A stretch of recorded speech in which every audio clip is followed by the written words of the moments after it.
We now welcome Pete Willcoxon Sr., our Executive Director of Business Services, for an overview of the Capital Projects Levy question that will be on the ballot on November 5th.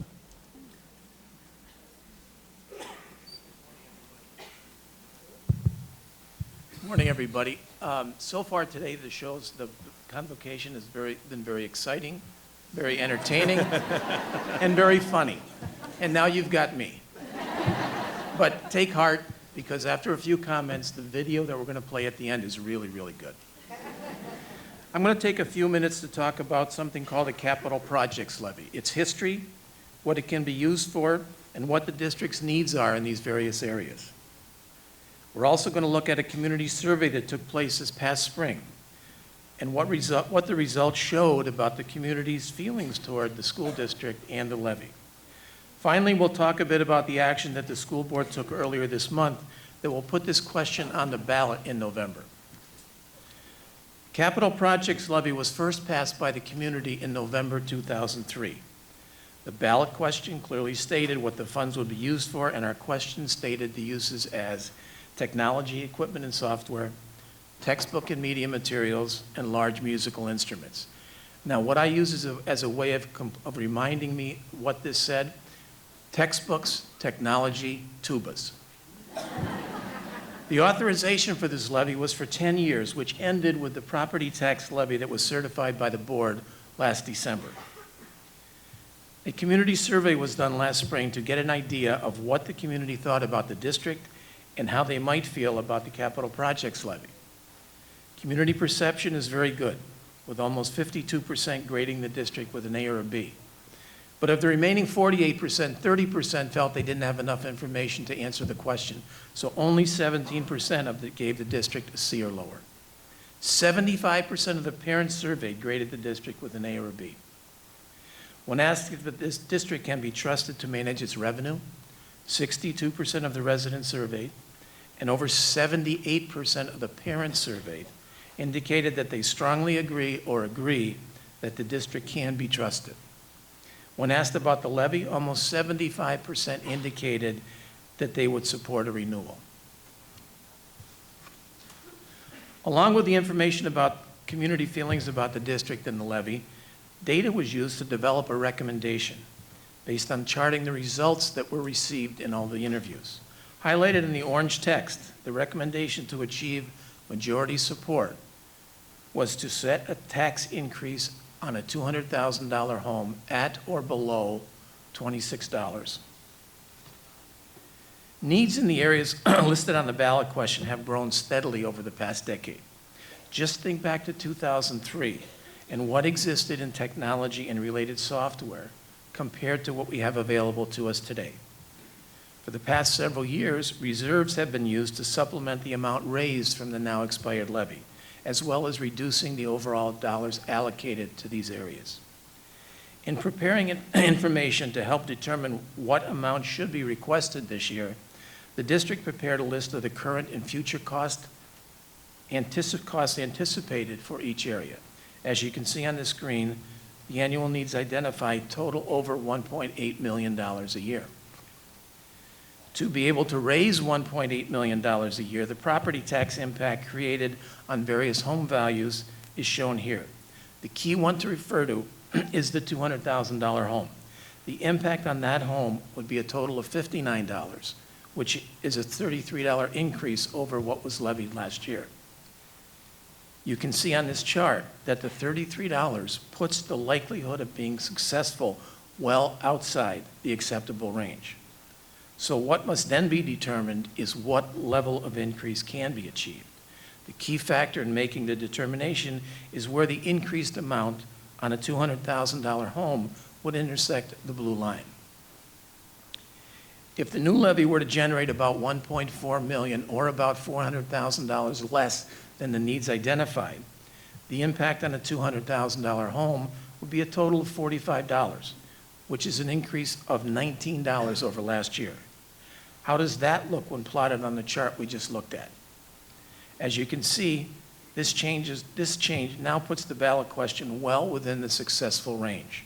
Almost a 64% chance of being successful with an error factor of plus or minus 4.5%.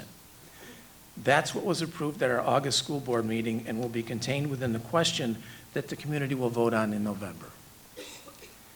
This slide shows what will be achieved if the ballot question is approved by the community in November. Each of these bullet points refer to specific language that is contained in the ballot question. Now we're going to watch a short video that talks about each of these points from the perspective of students, community members, staff, and our school board. Thanks for listening, and if you have any questions, don't hesitate to give me a call.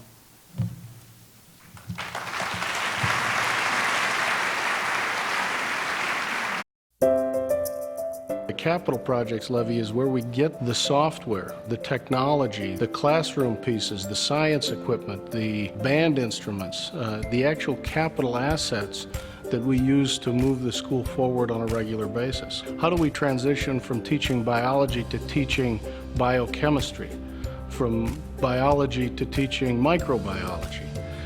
It takes different tools, different capabilities. We have to make sure we can make that transition.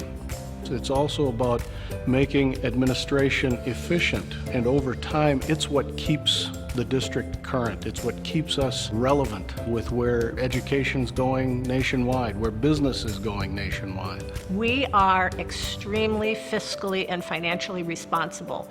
When we set out a levy and we say we're going to levy funds from our taxpayers to pay for certain things, that's what we use it for. We don't divert it, we don't use it for any other purposes. We are very, very cognizant that we're dealing with taxpayers' money here.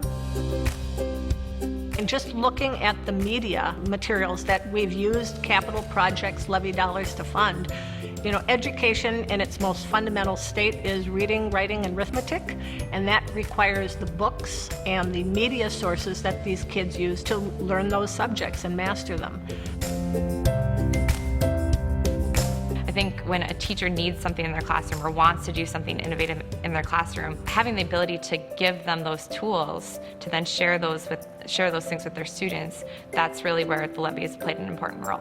I remember the first day that I saw those little mini net books, and I was just my mind was blown. I was like, whoa, everyone gets a little mini laptop, and it was really exciting. And then they've been adding more and more with the Chromebooks, and I see some teachers or administrators with iPads. I think there was a time 20 years ago where if you were a teacher and you mastered the overhead projector, you were pretty set. And that just doesn't exist anymore. There isn't a tool that you can just master as a teacher and then be good to go from there.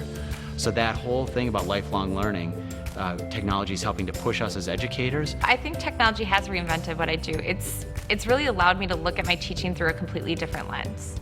And it's really allowed me to reflect on what I do and to try to make what I do even better. For students, what we see when we give them technology is that they really have more tools to create the kind of professional work that adults are creating, so that it raises the bar for them.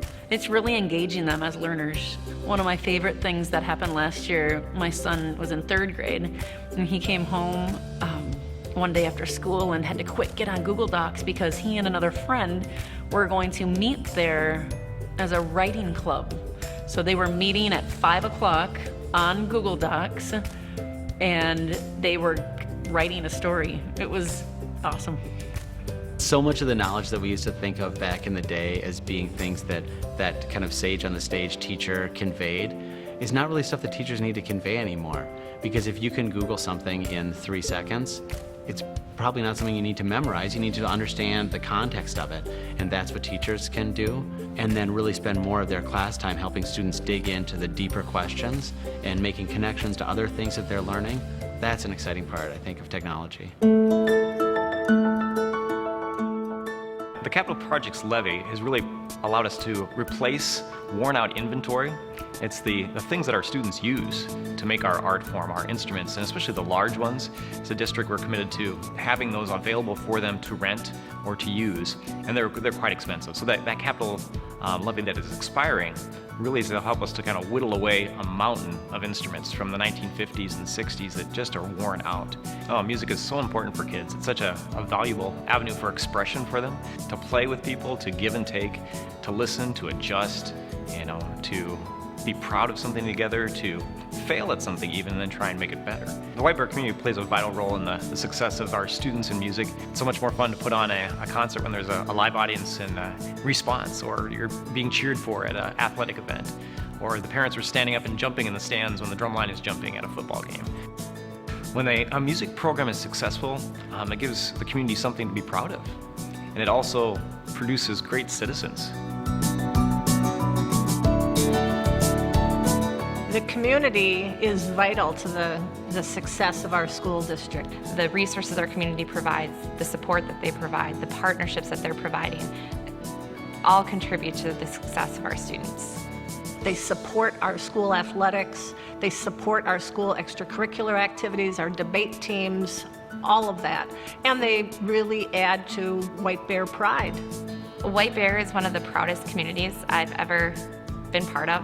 Yeah, I think there is a natural sense of pride living in White Bear Lake and saying, yeah, my kids go to White Bear Lake schools. Go Bears.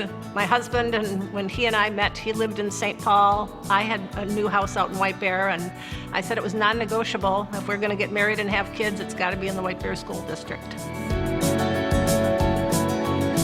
Having a strong school system, I don't see what could be higher, really, in a community. If you have a well-functioning school system, you're attracting new residents. You're impacting the types of businesses that would like to locate into that community. You're impacting the types of activities that would be available within your community. I frequently meet people who attended school here, and so it's a community that a lot of people return back to. And so I think when we prepare students successfully for the world after high school, that a lot of these students are coming back into our community, and they're our community leaders, and they're running businesses. And because we have that kind of culture here, that providing successful students back to our community is really important. Everywhere I go in White Bear, I see that kind of passion about the community and commitment to the school. So it makes White Bear a very, very fun place to be.